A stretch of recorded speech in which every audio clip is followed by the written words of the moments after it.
Alors, sans doute qu'il est important de se demander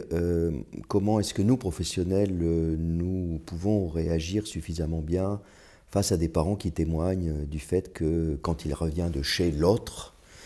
il va pas bien. La mère disant piquer pendre de l'état de l'enfant quand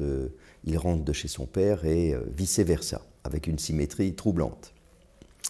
Je pense à des rencontres cliniques que j'ai eues récemment autour de la période de Noël, où,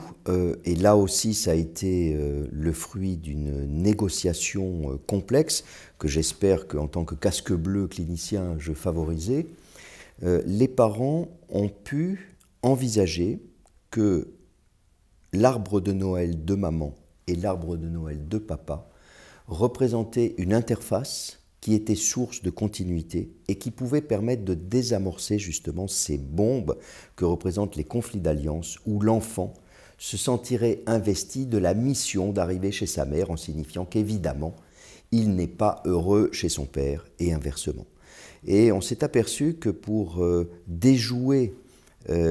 cette spirale infernale, eh bien, le dialogue autour de l'arbre de Noël était tout à fait remarquable, et qu'une mère qui accueillait son enfant au retour de chez son père en l'interrogeant autour de son arbre de Noël sur l'arbre de Noël de son père, c'était sans doute une façon de créer de la continuité.